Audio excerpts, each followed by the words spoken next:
সম্মানিত দর্শক মণ্ডলী, আরসিটিভির নিয়মিত অনুষ্ঠান ডক্টর স্টকে আপনাদেরকে সবাইকে স্বাগতম জানাচ্ছি। আমি doctor A K M. Rashidul Kadir ribbon, indoor medical officer, Rangpur community medical college and hospital. আজকে আমাদের সাথে বিশেষ অতিথি হিসেবে উপস্থিত আছেন স্বনামধন্য মেডিসিন বিশেষজ্ঞ ডক্টর গোলাম ইউসুফ স্যার, অধ্যাপক এবং বিভাগীয় প্রধান, মেডিসিন বিভাগ, রংপুর কমিউনিটি মেডিকেল কলেজ এবং হাসপাতাল। স্যার, স্বাগতম স্যার আপনাকে। ধন্যবাদ আমাকে ডক্টর স্টক অনুষ্ঠানে আমন্ত্রণ জানানোর জন্য। দর্শক মণ্ডলী, আজকে আমাদের আলোচনার বিষয়বস্তু anxiety disorder. Sir, anxiety disorder বলতে আমরা কি বুঝি? ধন্যবাদ একটি সুন্দর প্রশ্ন করার জন্য। প্রত্যেকটি মানুষ জীবনের কোনো না কোনো এক সময় দুশ্চিন্তা, উদ্বিগ্নতায় ভোগেন, কিন্তু যখন এই দুশ্চিন্তা, উদ্বিগ্নতা অনেক বেশি মাত্রায় হয়, অনেক বেশি সময় ধরে থাকে, একটা মানুষ সবসময় কোনো না কোনো কিছু নিয়ে দুশ্চিন্তা করতে থাকে, তখন আমরা তাকে অ্যাংজাইটি ডিসঅর্ডার বলি। স্যার, এই রোগটা কাদের ক্ষেত্রে বেশি হতে পারে? ধন্যবাদ এটি সুন্দর প্রশ্ন করার জন্য।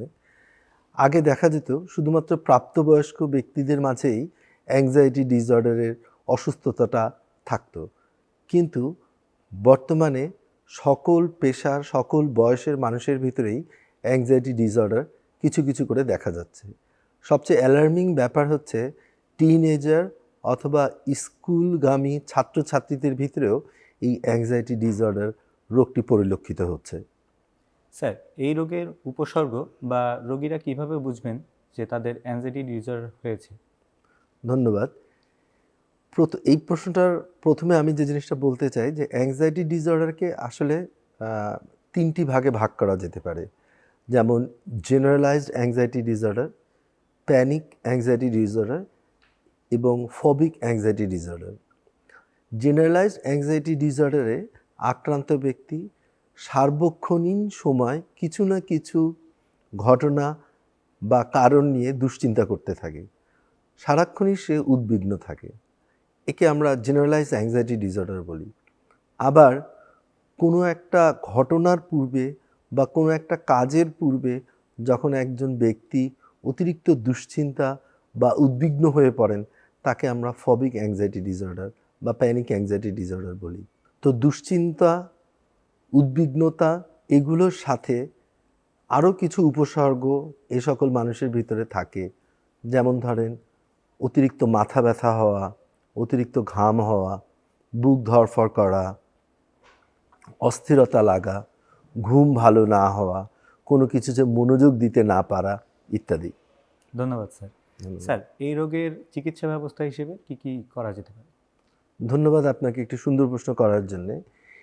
মূলত বিভিন্ন ধরনের ওষুধের মাধ্যমে এই রোগের চিকিৎসা করা যেতে পারে। এই রোগের উপসর্গগুলো দেখা দিলে সবাইকে অনুরোধ করব যে বিশেষজ্ঞ চিকিৎসকের মাধ্যমে ওষুধ গ্রহণ করে এই রোগের চিকিৎসা করা যেতে পারে। আরেকটা চিকিৎসা পদ্ধতি যেটাকে আমরা বলি কগনিটিভ বিহেভিয়ারাল থেরাপি বা শর্টকাটে একে বলা হয় সিবিটি। এখানে চিকিৎসক এবং আক্রান্ত ব্যক্তি পাশাপাশি বসে আলাপচারিতার মাধ্যমে সমস্যাগুলো সমাধান করে রোগটাকে নিয়ন্ত্রণ করার চেষ্টা করে। স্যার, ধন্যবাদ আপনাকে আমাদের সাথে থাকার জন্য। ধন্যবাদ আরসিটিভিকে আমাকে এখানে আমন্ত্রণ জানিয়ে কিছু বলার সুযোগ করে দেওয়ার জন্য। ধন্যবাদ সবাইকে। সুপ্রিয় দর্শক মণ্ডলী, আজকে আমরা আমাদের এই অনুষ্ঠানের শেষ পর্যায়ে চলে এসেছি। অন্য কোনো বিশেষজ্ঞ ডক্টরের সাথে অন্য কোনো প্রোগ্রাম দেখার জন্য আপনাদেরকে আমন্ত্রণ জানিয়ে আজকে বিদায় নিচ্ছি। আল্লাহ হাফেজ। Rangpur community medical college hospital, for health, for education.